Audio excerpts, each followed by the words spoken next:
we're going to be water in the road out there, and if you hit it and we hydroplane and we wreck, if your car's not already totaled out, I'll finish totaling it out, so don't.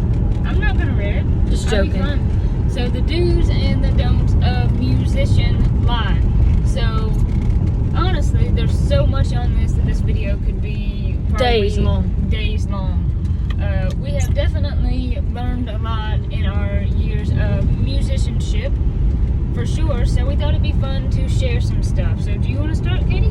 Number 1, do not, this is the do not list, do not use your instrument to store food in. Don't store food in your guitar, in your instrument. Don't put trash in your instrument. Don't store anything except good music in your instrument. And if you store bad music in your instrument, I'll take it away from you. Corey, number 2. That is a good one. Definitely, this is sort of a, either way you look at it, it could be a don't or it could be a do. But I'm going to mention strap locks. I have dropped my guitar twice.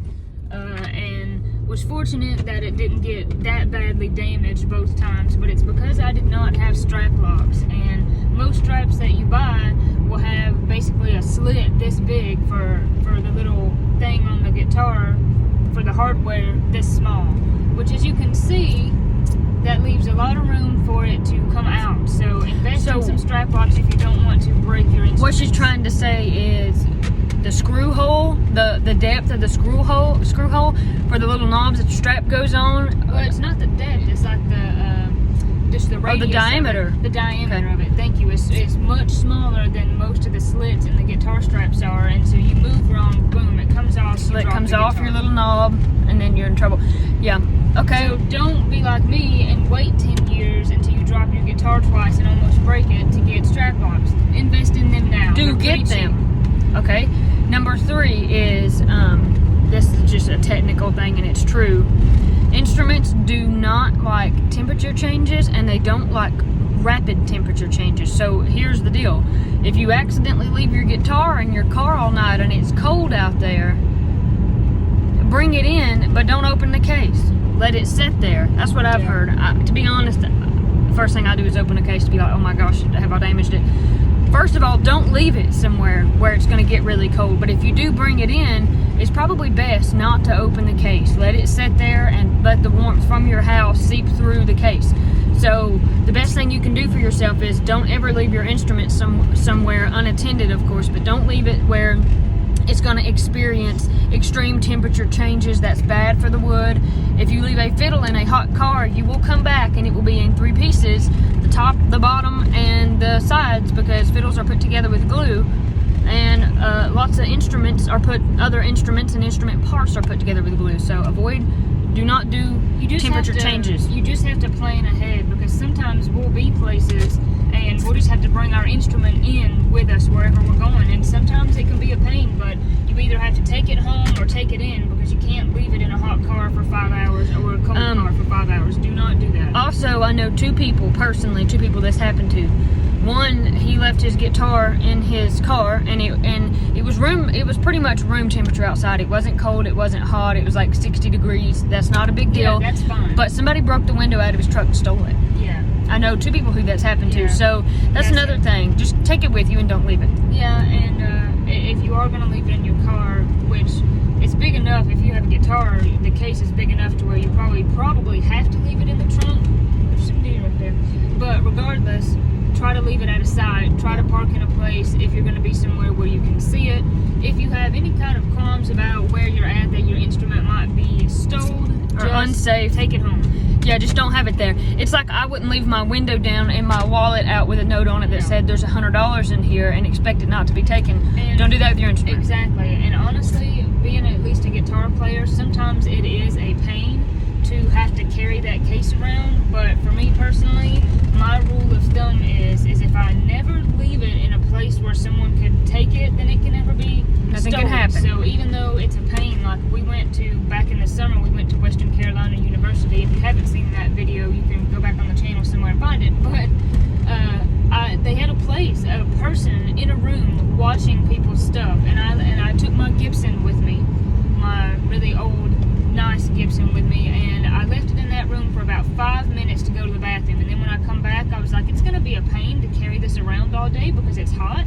but I'm not leaving it, because if you don't leave it, nothing can bad happen. can ever happen. So, on to the next one. Number 4 should be, this will be funny, but number 4 is a very important rule because it is the context that underlies this whole video. Develop a relationship / attachment to your instrument, because if you don't develop a relationship or attachment to your instrument, none of these rules are going to matter, because you're not going to care, because you bought a $200 guitar off Amazon and you don't flipping care what happens to it. And in fact, when the water rises, you're going to use it as a paddle to paddle around.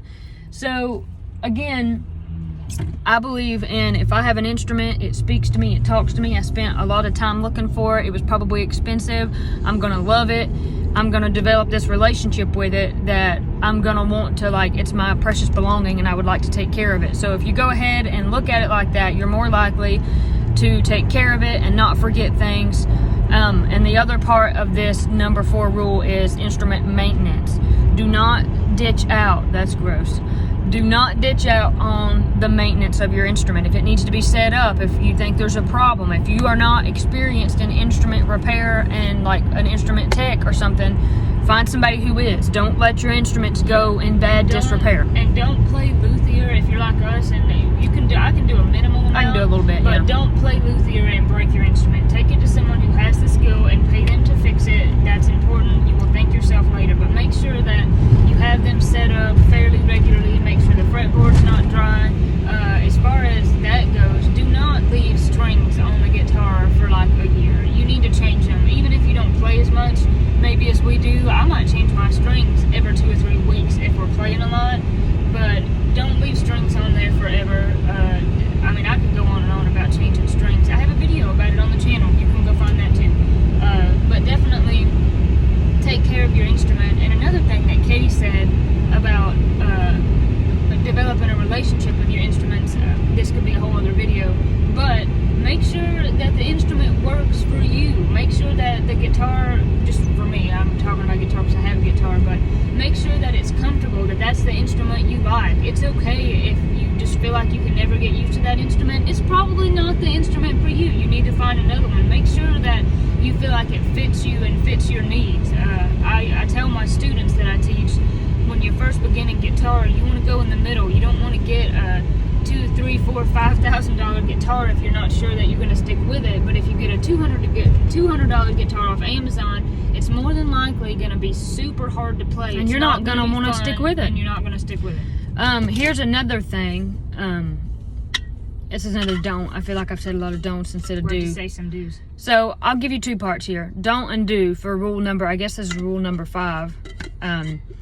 If you plan to go to a facility that has instruments, so for instance, if I go to a fiddle shop and I'm itching to buy a fiddle, do not go in there. This will be depending on who you are, what your perspective is. My personal perspective is, if your price range, say I've got $2,000 to spend on a fiddle, do not go in there and play fiddles out of your price range, because you will love them, you will not be able to afford them, and it will hurt your feelings. So don't go somewhere with an idea that I'm going to buy an instrument and then I'm going to play one that's 10 times more than what I can afford and have my feelings hurt. I personally can't do that, because I will be butthurt about it. Now, if you can say, I'm just going to go play and enjoy, and it's okay that I can't buy this and I'm not looking to buy an instrument, then on the flip side of that, you know, with that mindset of I'm not going to be butthurt, play them all. I went to Michigan and I played that $10,000 fiddle and I got my feelings hurt, and I've thought about that fiddle for the last 4 years, and there's no way I could have paid for it. But obviously I'm very grateful and thankful to the people there and that opportunity. So, okay, one of the most important do's of musician life, really this is kind of the most, I think, important thing about this video, is that you have to love it. If you don't love playing music, then it's not going to be fun. then why are you doing it? Then why are you doing it? But more specifically, what I mean is, find what makes it fun for you. Find what you enjoy. And if that's just playing along to YouTube videos or playing in your church Backing tracks, whatever, a jam, starting a band, being in a band like us, closet musician, whatever makes it fun. That's the most important thing. You don't have to feel the pressure of, I have to know this many songs, I have to go play here and here and here to be a real musician. No, all that's bull. You just need to find what makes you enjoy it. And I know at least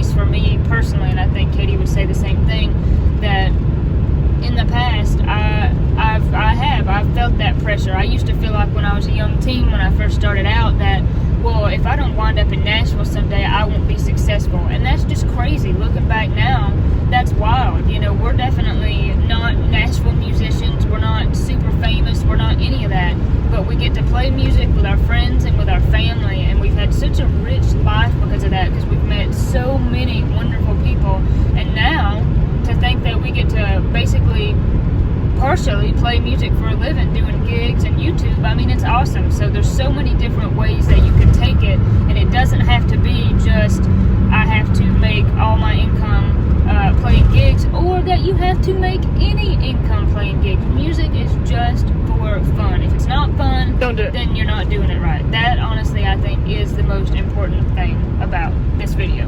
I will say this, based on what Corey said, I feel like it wouldn't be a video talking about music, musical instruments, do's and don'ts, if I didn't say this. Corey's right about you should do it for you. You should enjoy it. But music is the biggest, most beautiful, most wonderful gift. One of the greatest gifts that God ever gave humanity is music. It is a wonderful, wonderful thing, and it is so good for so many people. So if you don't play an instrument, but you just enjoy music, I enjoy awesome music. too. I listen to all kinds of different kinds of music that I'm never going to play, or never going to probably learn or be able to play, that I very graciously enjoy and love. So music is such a gift. So that's part of it, is being a musician, is just that gratitude of, oh my goodness, God, it comes from God. God give me this gift to play this instrument. And for me personally, that means I want to turn around and use it for Him. I want to turn around and do something nice for Him. I'm really sorry for the DOT workers in the ditch full of water.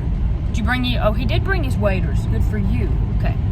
It is a gift from God that I'm able to do this. It's not from me. It's not like I did something on my own to do this. No, I don't read music. I was just blessed with this God-given ability, and many of my other family members were also blessed with the same ability. So I think that's one of the biggest rules, like Corey said, is enjoying it, but it's also gratitude, being thankful, being so grateful that, oh my goodness, I can pick up an instrument and shred it, and it sounds so good, and it's so fun, and I just enjoy it, and it just enriches my life. So the biggest part for me is just to continuously remember that's from God. That blessing, that joy comes straight from Jesus. He gave me that, and thank you for doing that for me. Wow, amen, preach, get it out there. That's true. So that's a really big part of it, is that gratitude. And I think with gifts, because I'm a spiritual person, God give me this gift, then I got to use it. Then I got to do something. You're not going to go to Ingles first? I thought we were going to Walmart first. We'll go to Ingles. We're done here.